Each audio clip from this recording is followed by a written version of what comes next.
The News from Lake Wobegon podcast is supported by Honey Nut Cheerios cereal. Snacking while you listen to podcasts can help you lower your cholesterol if you're snacking on Honey Nut Cheerios. Well, it's been a quiet week in Lake Wobegon, Minnesota, my hometown, out on the edge of the prairie. It's been cool out there and raining all this last week, cool in the 50s, so every morning there was mist out on the lake, which is where the name of our county comes from, Mist County.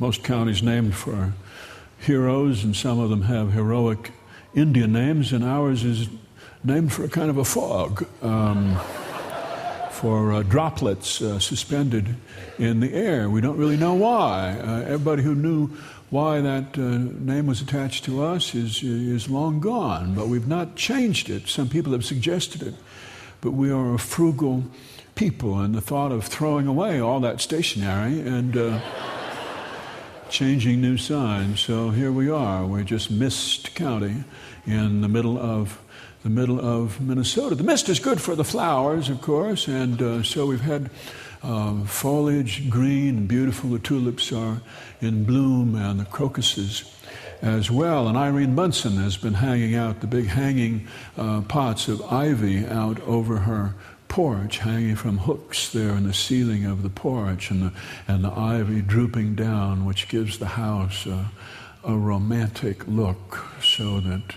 when her husband Clint Bunsen comes home from work in the evening, he has a feeling that he's supposed to take off his shirt and go in and sing a big song or something.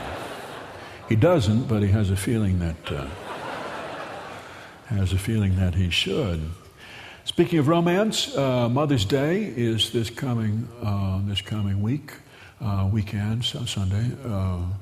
A day which in Lake Wobegon many people are re-examining the traditions of Mother's Day after last year's Mother's Day, when Myrtle Krebsbach disappeared on Mother's Day. All of her children and grandchildren came up from the cities, and there was a big dinner which they were going to do, but they forgot some essential ingredients: butter, eggs, milk, that sort of thing. And so she wound up having to make a big dinner for a lot of people. There was a lot of commotion in the house, and dinner was supposed to be on the table at 1 o'clock. It went on the table at 4 o'clock, and in the midst of it, they noticed that she was gone.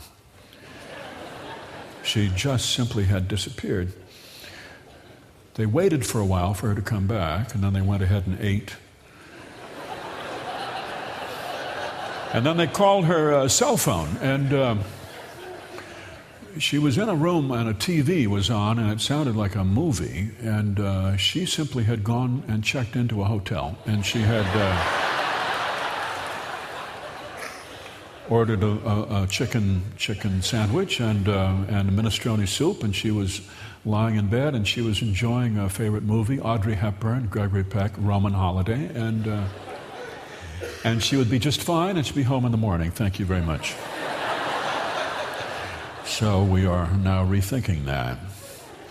The swine flu has affected Lake Wobegon to the extent that the Lutheran Church has now asked people not to do the exchange of peace as a part of the Sunday morning service, where you turn and shake hands with the people around you in your pew and you say, the peace of the Lord, which is not a problem for Lutherans. Most of them would rather skip that anyway, because you never know when you shake hands with people. Some people are going to hug you. You just know that they're going to do it. And that's not really who we are. There was a whole mob of wild turkeys came to Lake Wobegon this last week. God knows why, but they came into town, just one group after another, tom turkeys and their harems, groups of 12 and 14 brainless birds wandering around in town. They never were bright to start with, and now they are in their mating season, which does tend to reduce IQ, which you may remember from when you were younger. one of the great arguments for monogamy. But they've all come to town. I guess they figured it out that if you stay out in the woods by yourself, you are liable to be shot. But if you gang up together and in collective numbers, there is strength. They came into town, and they've been wandering around. They're just a terrible nuisance, leaving little trails of green wherever they go. In the grass and scavenging whatever they can find, getting into garbage, and you find them on your bird feeder in the morning. You get up and you look out the back window, and here's this big mass of feathers, like a tumor on your feeder, and you go out there and you try and shoo it away, and it doesn't have the brains to get scared. You poke at it with a broom, and it just grabs hold of the broom, and finally, there are people who have wound up just lifting the turkey up in their arms and carrying it out to the alley and dumping it out there, and then it follows you back into the house. There are many people who would have wanted to have shot a few turkeys, but their children were watching, and this is not an easy thing to explain to children, depending on how your family feels about that. Karl Krebsbach was driving through town, and he almost wiped out 20 of them in one fell swoop. He was on his way to the Sons of Canute Temple, where he's working on a renovation project, and he was talking on his cell phone to his sister Charlotte down in Minneapolis, who was going through a midlife crisis, which most classroom teachers go through every year about this time. It is May, after all, and so she was sobbing to him on the phone. She teaches English in the 8th grade, and she just felt it was time for her to get out of teaching, and she was about to just walk out of her classroom and go down to the office and hand in her resignation. And she wants to switch careers and to dance in bars, just to stand up on the bar in her underwear and sing and dance. And have salesmen slip 10s and 20s under her garter belt. She just thinks it would be more useful than trying to pound into the heads of 13-year-olds who are crazed on hormones the idea that the possessive pronoun their, as in their fingers were up their noses, is spelled Their and not Theyre. And it is important to spell this correctly. Even though everyone knows what you mean, it still is important to spell it correctly.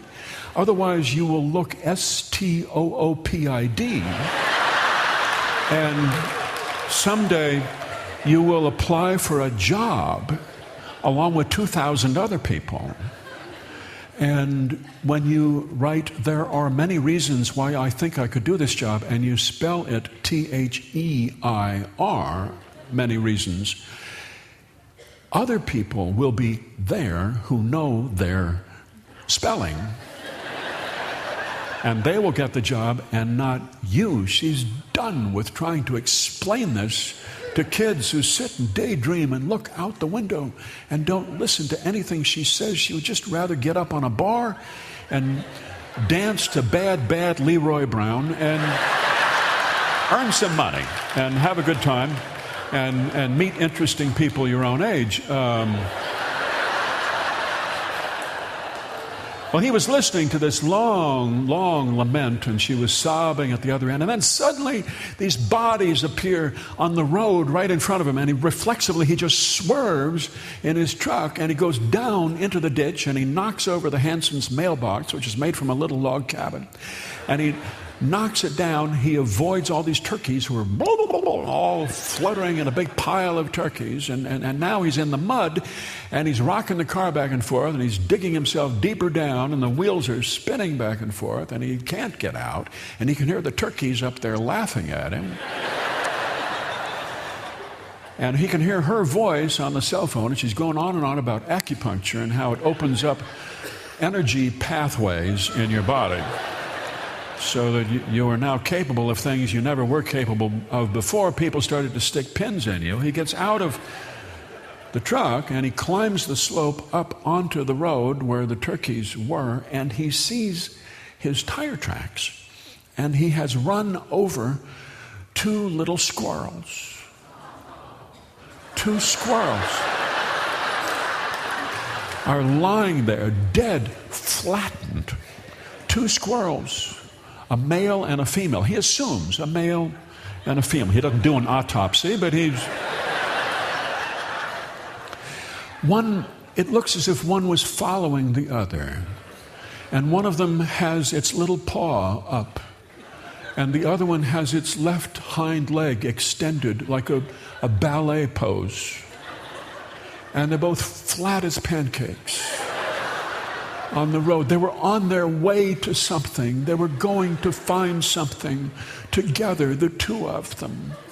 And he wiped them off the face of the earth.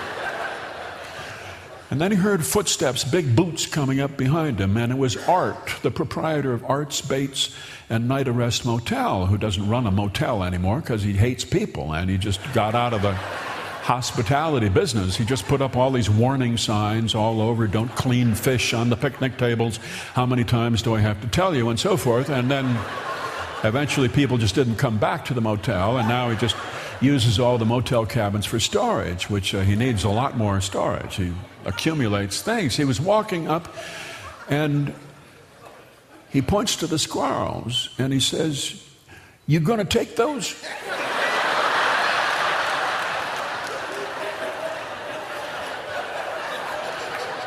Carl says, "What, the squirrels?" "Yeah," he says, you don't want them, I'm gonna take them." "What for?" "Meat."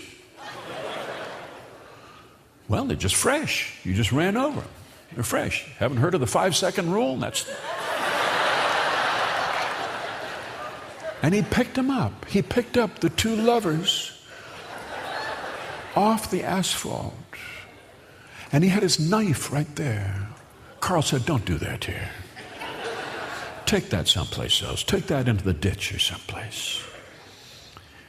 His sister was talking to him and going on and on about her plans for the summer as he watched these 2 little bodies being carried away. True, the crows would have gotten them. The crows would have feasted on them. They would have been just bones by later tonight. But still, to think that he had done this, he had wiped out love, 2 lovers who had dreams of elegance and grandeur, and who were just on their way to doing something together. And he'd wiped them off the face of the earth.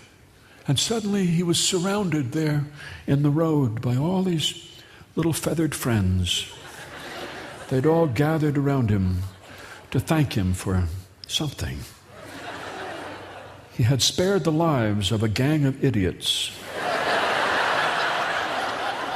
And he had eliminated Romeo and Juliet. Finally, his sister said, "And how are you? What's going on with you?" He said, "I'm fine. I'm fine. This is what we say in Lake Wobegon. Ask us how we are. It doesn't matter. We could have just one more breath left to draw. I'm fine. Just fine." That's the news from Lake Wobegon, where all the women are strong, all the men are good looking, and all the children are above average.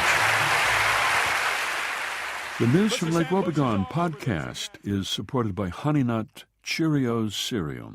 Snacking while you listen to podcasts can help you lower your cholesterol if you're snacking on Honey Nut Cheerios.